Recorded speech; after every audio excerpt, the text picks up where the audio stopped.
Hello everyone, this is Mukesh Sharma. I welcome you online classes of Guda International School, Guda Gorji, Rajasthan. In last class, I explained kinds of company. There is total two types of company. First one is unlimited company and second one is limited. Unlimited, limited, and after the limited company, we can also classify limited company in two category. Limited by share and limited by guarantee. Limited by share company के अंदर अपन लोगों ने देखा था, आप लोगों को explain भी किया था कि इसको भी अपन तीन कैटेगरी में डिवाइड कर सकते हैं: प्राइवेट कंपनी, पब्लिक कंपनी और OPC 1% company.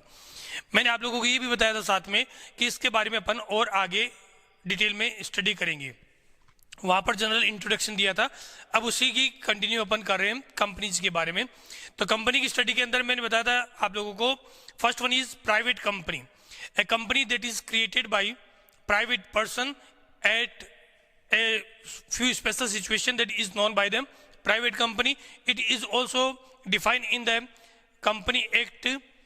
Private company as per section 268 of a Company Act 2013, a private company is one which by its article of association, जिस कंपनी को आर्टिकल ऑफ एसोसिएशन खुद ने बनाए और कंपनी को 268 के अंदर डिफाइन किया गया है, और उस 268 के अकॉर्डिंग जो कंडीशन आती है उस कंडीशन में जो कंपनी सेट हो रही है उसी को अपन क्या बोलते हैं, प्राइवेट कंपनी बोलते हैं. अब माइंड में आता है कि वो कंडीशन कौन सी है जिसके अकॉर्डिंग अपन ये डिसाइड करें कि ये प्राइवेट कंपनी है कि पब्लिक कंपनी है. सिंपल जनरल इंट्रोडक्शन तो वहां पर भी लास्ट वाली क्लास में भी दिया था आप लोगों को, तो देखिएगा. First, restricts the right to transfer its share. Private company, मान लीजिए अपन सब लोग मिलकर एक कंपनी ओपन कर रहे हैं, अपन लोगों को अपने शेयर दूसरे पर्सन को सेल करने का राइट नहीं होता है.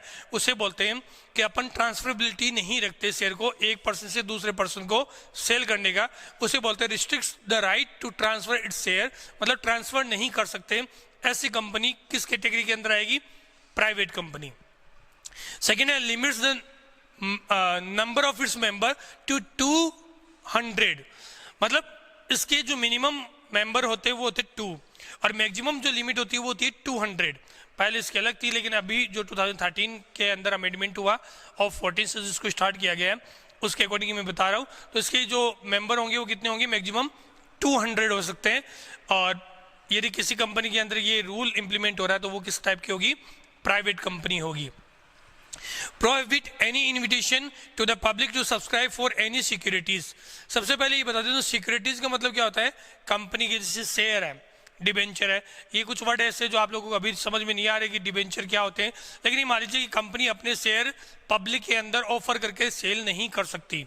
मेरी कंपनी है, उस कंपनी के कुछ शेयर बने, अब मैं चाहता हूँ कि उन शेयर को मैं पब्लिक के अंदर सेल करूँ, तो प्राइवेट कंपनी नहीं कर सकती, सब्सक्राइब नहीं करवा सकते पब्लिकली. तो ये प्राइवेट कंपनी का थर्ड रूल बताया आप लोगों को. फीचर्स बताएं. Fourth, the name of every private company must and with the word of private limited. Company के जो भी नेम होगा उसके लास्ट में प्राइवेट लिमिटेड लिखा होगा. जैसे XYZ प्राइवेट लिमिटेड. अब XYZ कौन सी कंपनी है, प्राइवेट कंपनी है, तो ये वर्ड उस कंपनी के लास्ट में आप लोगों को लिखना है, प्राइवेट लिमिटेड. कंपनी के अंदर डायरेक्टर की बात करते हैं तो इसके अंदर कम से कम 2 डायरेक्टर होने जरूरी है, एटलीस्ट 2 डायरेक्टर इसके अंदर मेंशन किया गया है. अब ये फीचर्स कहाँ दिए हुए, सेक्शन 268 कंपनी एक्ट के जो रूल बने हुए हैं 268 में जो डिफाइन किया हुआ है उसके अंदर ये सारी चीज दी हुई है. यदि ये सारे पॉइंट मैच हो रहे हैं तो वो क्या होगी, प्राइवेट कंपनी होगी. प्राइवेट कंपनी को और बेटर समझने के लिए अपन पहले पब्लिक कंपनी समझते हैं. जो पब्लिक कंपनी नहीं है वो प्राइवेट है, और जो प्राइवेट नहीं है वो पब्लिक कंपनी. 2 ही टाइप की है. ओपीसी तो प्राइवेट कंपनी का ही पार्ट होता है, थर्ड वाली. तो अपन बात करें public company. As per section 271 of company act 2013, a public company means a company which is not a private company. जो कंपनी प्राइवेट कंपनी नहीं है उसे अपन क्या बोलेंगे, पब्लिक कंपनी बोलेंगे. उसे अपन लोग पब्लिक कंपनी की कैटेगरी में इंक्लूड करेंगे. अब इन दोनों का डिफरेंस भी यही क्लियर हो रहा है, ध्यान से समझिएगा. Minimum number of member is 7 and there is no limit to maximum number. इसके अंदर मैक्सिमम मेंबर कितने भी हो सकते हैं उसकी कोई लिमिट नहीं दी हुई है, लेकिन मिनिमम कितनी होनी चाहिए, 7. प्राइवेट में मिनिमम कितने, 2 और मैक्सिमम 200. वहाँ मैक्सिमम के लिए लिमिट है, और यहाँ पब्लिक कंपनी में मैक्सिमम के लिए कोई लिमिट नहीं है और मिनिमम 7 होंगे। It can be invite the public to subscribe its share. Private company public को शेयर सेल नहीं कर सकती, सब्सक्राइब करने के लिए इनवाइट नहीं कर सकती, ऑफर फॉर सेल नहीं लेकर आ सकती। बट पब्लिक कंपनी अपने शेयर पब्लिक के अंदर सेल कर सकती है, उसे बोलते हैं share subscription of share. It can be invite the public to subscribe to its share, अपने शेयर पब्लिक के अंदर सेल कर सकती है। उसके बाद है no restriction on the transfer of its share. Private company, मैंने कंपनी बनाई, अपन लोगों ने कंपनी बनाई, उसमें कुछ शेयर मेरे पास में, मैं अपने शेयर सेल नहीं कर सकता, ट्रांसफर नहीं कर सकता प्राइवेट कंपनी। अब पब्लिक कंपनी की कुछ शेयर, मान लीजिए मैंने किसी रिलायंस कंपनी के शेयर खरीद रखे, अब मैं अपने शेयर चाहूँ तो मार्केट के अंदर सेकेंडरी मार्केट में जाकर उस शेयर को सेल कर सकता हूँ। सेकेंडरी मार्केट का मतलब स्टॉक एक्सचेंज, जो अपन स्टॉक मार्केट की बात करते हो आप, उसी की बात कर रहा हूँ, उसमें अपन अपने शेयर सेल कर सकते हैं, तो उसे अपन बोलते हैं ट्रांसफर करना शेयर को। तो no restriction on the transfer of its share, तो पब्लिक में तो रिस्ट्रिक्शन नहीं है, बट प्राइवेट कंपनी में अपन लोग शेयर ट्रांसफर नहीं कर सकते। एटलीस्ट 3 डायरेक्टर, प्राइवेट कंपनी में कितने थे मिनिमम 2, और यहाँ कितने हैं 3 डायरेक्टर। वहाँ पे जो कंपनी का नाम होगा उसके एंड में क्या लगाओगे, प्राइवेट लिमिटेड, और यहाँ क्या लगाना आपको, ओनली लिमिटेड वर्ड यूज करना है। तो limited word use at the end of the name of the company, जो भी कंपनी होगी। जैसे अब आपको बताना है कि कौन सी कंपनी है, XYZ private limited private company, और XYZ limited then public limited company हुई। समझ में आया?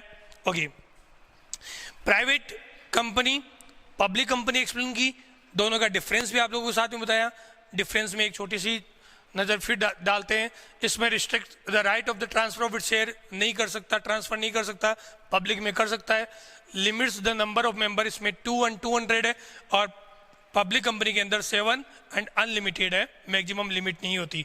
Prohibit any invitation to the public, subscribe नहीं करवा सकता, पब्लिक के अंदर शेयर सेल नहीं होते, और प्राइवेट कंपनी में कर सकते हैं।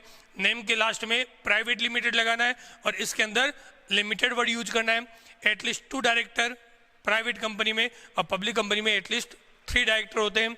इसके अंदर आप लोगों को एक पॉइंट जो लिमिटेड वर्ड वाला है वो बाद में लास्ट में लिखा हुआ है। तो ये दोनों कंपनी अपनी हुई, दोनों टाइप की कंपनी एक्सप्लेन की। ओपीसी पहले नहीं होती थी, सबसे पहले कंपनी एक्ट 1956 आया, उसके बाद उस एक्ट के अंदर बहुत सारे अमेंडमेंट हुए। 2013 के अंदर अमेंडमेंट करके एक ऐसी कंपनी बनाई गई जिसमें एक अकेला बंदा अपनी कंपनी बना सकता है। ये भी प्राइवेट कंपनी का ही पार्ट होता है, लेकिन अकेला बंदा यदि कंपनी बना रहा है तो उसको अपन 1 पर्सन कंपनी की कैटेगरी में लेते हैं, 1 person company, OPC. An OPC means a private limited company with only 1 person and its member, section 262। Section 262 में एक्सप्लेन किया गया है, जिसके अंदर एक ही मेंबर होता है, उसे अपन लोग ओपीसी 1 पर्सन कंपनी में इंक्लूड करते हैं। मेंबर देखिएगा, only a natural person who is an Indian citizen and resident in India can be A member of OPC. 1 person company के लिए अब इंडिया की रूल के अकॉर्डिंग बना हुआ है, तो इंडियन सिटीजन होना चाहिए, या रेजिडेंट ऑफ इंडिया की अपन बात करते हैं तो वो होना चाहिए। मेंबर की बात करते हैं, मिनिमम पेडअप कैपिटल, जो ओपीसी है उसके अंदर पेडअप कैपिटल कितनी होनी चाहिए, मिनिमम 1 लाख रुपीज से बिजनेस स्टार्ट करेंगे। पेडअप कैपिटल की बात कर रहा हूँ। ये पेडअप कैपिटल क्या होता है, नेक्स्ट वीडियो में अपन लोग पढ़ेंगे। कैपिटल के अलग अलग टाइप होते हैं, authorised capital, issued capital, subscribed capital, called up capital, paid up capital, capital reserve अलग होता है और रिजर्व कैपिटल अलग होता है। इन सारी चीज़ों को अपन नेक्स्ट वीडियो के अंदर इंक्लूड करेंगे, तब समझाएंगे। फिलहाल इतना ही देख लीजिए। पेडअप कैपिटल कितनी होती है, 1 lakh rupees. It can be formed for business purpose, मतलब सोशल वेलफेयर के लिए यदि आप ओपीसी स्टार्ट करना चाहते हो तो कभी नहीं हो सकती। आपको बिजनेस पर्पज के लिए, प्रॉफिट अर्न करने के लिए ही आप लोगों को क्या करना है, ओपीसी स्टार्ट कर सकते हो। And OPC can have minimum 1 and maximum 15 director. Minimum कितने डायरेक्टर होते हैं ओपीसी के अंदर, 1 डायरेक्टर, और मैक्सिमम कितने होते हैं, 15 डायरेक्टर। इस क्लास के अंदर आप लोगों को मेन मेरा पर्पस था, जो लास्ट क्लास का पोर्शन अपना अधूरा रह गया था, जिसके अंदर आप लोगों ने काइंड्स ऑफ कंपनी को अच्छे से एक्सप्लेन नहीं किया था, उसके लिए इसकी डिटेल की रिक्वायरमेंट थी। थियोरेटिकल क्वेश्चन पहले एग्जाम में नहीं आते थे, अब 1 मार्क्स के क्वेश्चन और मल्टीपल चॉइस क्वेश्चन इंक्लूड कर दिए। तो मल्टीपल चॉइस क्वेश्चन में हो सकता है कि कोई कंपनी बना दिया जाए, क्वेश्चन बन गया, कि ओपीसी कंपनी में पेड अप कैपिटल कितनी होनी चाहिए, मिनिमम 1 लाख, 2 लाख, 3 लाख एंड 4 लाख। तो इसमें ऑप्शन ए आपका सही होगा, पेड अप कैपिटल कितनी होनी चाहिए, 1 लाख। यदि ये कह दिया जाए प्राइवेट कंपनी के अंदर मैक्सिमम मेंबर कितने होते हैं, तो मैक्सिमम मेंबर कितने होते हैं, 50, 100, 200 एंड 400, तो 200 इसका राइट आंसर होगा। यदि अपन बात करते हैं पब्लिक कंपनी में मिनिमम मेंबर कितनी होनी चाहिए, 2, 5, 7 और 10, तो मिनिमम कितने होते हैं पब्लिक कंपनी में, 7 होते हैं। इस तरीके से कुछ क्वेश्चन बन सकते हैं। आप लोगों को इन नोट्स को तैयार भी करना है और आप लोगों को अपने अच्छे से स्टडी भी करनी है। आज के लिए इतना ही होगा। Thank you, have a nice day बेटा।